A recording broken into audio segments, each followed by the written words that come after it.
So in this video, we're going to talk about the poetry of Randy Lundy, whom I'm reading out of Native Poetry in Canada. Before I talk about Lundy's poetry, this is the last poet included in Native Poetry in Canada.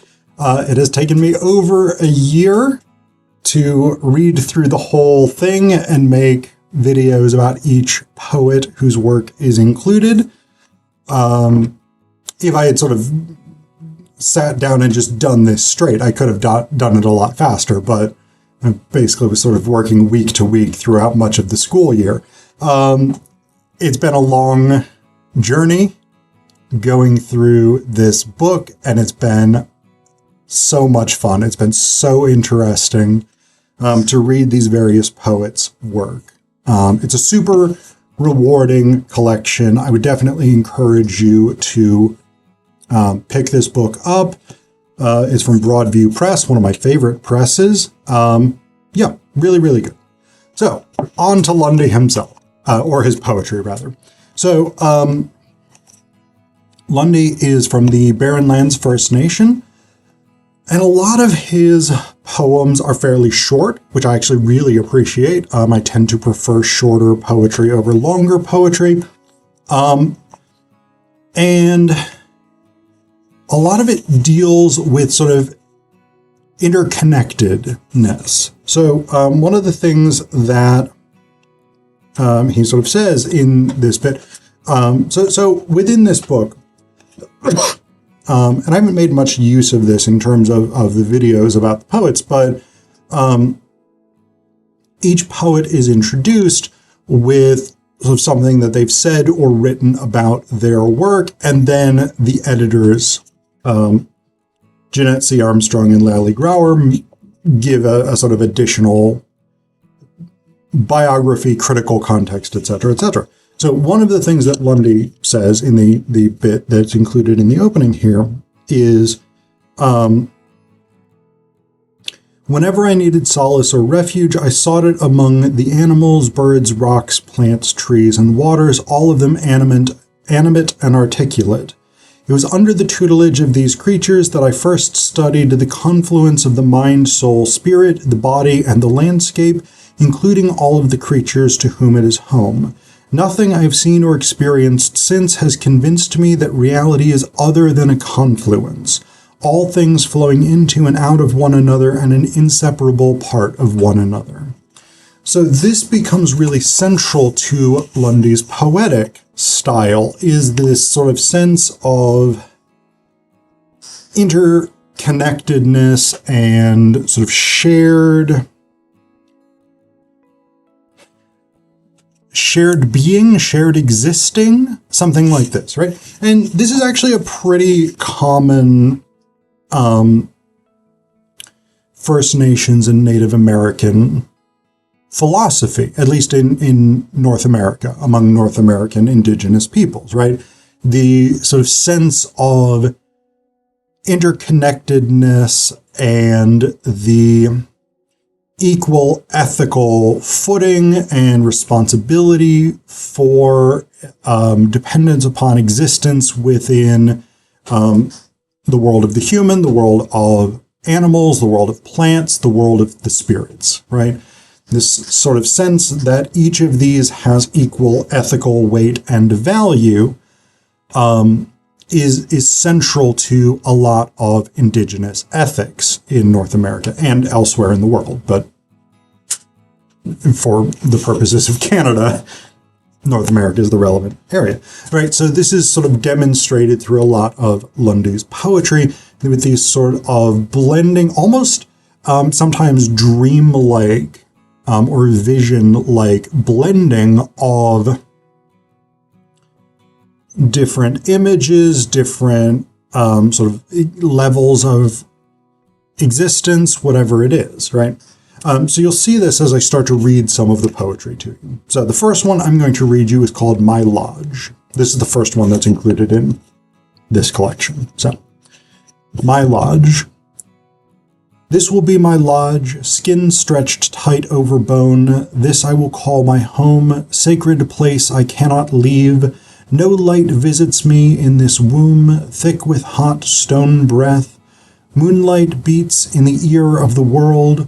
Stars wonder where I have gone. Trees lean listening. My soft voice centered rises and falls with the wind. So what we're getting in this, obviously this is a sort of, there's an element of sort of self-centeredness, not in the sort of sense of like being greedy or selfish or something like this, but the poet persona is focused on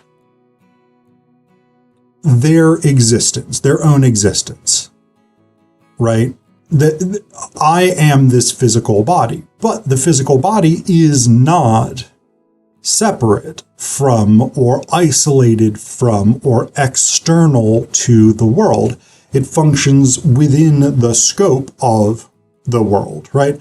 And it is impacted by and has an impact on the other elements of existence within the world. So again, I think it's really, really interesting stuff, the way that this is starting to work. The next one I'm going to read you is called Ritual. This is a ritual, this uncovering of flesh. We shed clothes like tired skins. Frost presses its face against the window. What are the words we should recite, the words this ceremony demands? Our tongues stir, deep roots reaching into earth with no memory of sky. Our hands move, new light on a landscape, coaxing a sound from silence. 3,000 miles away, birds are beginning to flock. So this one I think is quite a cool one because the opening seems somewhat straightforward, right? There's this sort of notion of ritualized behavior, that we are doing things and we need to say corresponding ritual words in order to achieve or fulfill this ritual. But then we get this shift, right? Our tongues stir, deep roots reaching into earth with no memory of sky, right? So we go from this fairly straightforward, even if poetic and artistically described opening two stanzas where this ritual is being set up, we move to this sort of metaphoric engagement with the earth and sky, even if the engagement with the sky is one of absence, right? A lack of memory. And then we have our hands move, new light on a landscape, coaxing a sound from silence. This is I can't remember what the term for it is, but there's a term for the psychological condition in which synesthesia, I think is the term for it, right? In which the senses are connected, or the senses are experienced in a non-normative way, right? So like there are people who can hear numbers or taste music, things like this, right? Where when one sensory input is experienced through the sensory apparatus of a different sense, right? We get something somewhat like that, right? Our hands move new light on a landscape, coaxing a sound from silence, right? The blending of the sort of the physicality, right, of the hands, right? The sense of touch becomes becomes a generator of light and sound, and those are treated as sort of interconnected, right? They're treated as the same. And then this last final short stanza, 3,000 miles away, birds are beginning to flock, right? And this isn't overtly connected, right? This isn't caused by the ritual explicitly in the poem, but the structure of the poem and ending with that couplet, ending with that, with those two lines, implies a connection. And I think that's sort of important, right? That matters when we start thinking about this, right? How do these things interconnect? That's a big part of Lundy's cultural and artistic program, right? So I think this is sort of important and interesting stuff, right? The multiplicity of actions, right? That they're not singular, they're not isolated. Okay, so the next one I'm going to read you is called A Reed of Red Willow, and this is really sort of a transhumanist or post-humanist poem in which right, because traditionally as human beings in the Western tradition, at least, we think of ourselves as very sort of self-contained and very sort of definitely human, defined in contrast to the non-human, implicitly or explicitly. And one of the insights of transhumanism is that that's not really accurate necessarily. That in fact, our experiences and our lives are much more interconnected with non-human beings, structures, entities, whatever it is, than we like to think. And so this poem, I think, really sort of explores that with a sort of indigenous framework of interconnected existence and ethical responsibility to other forms of existence. So this is A Reed of Red Willow.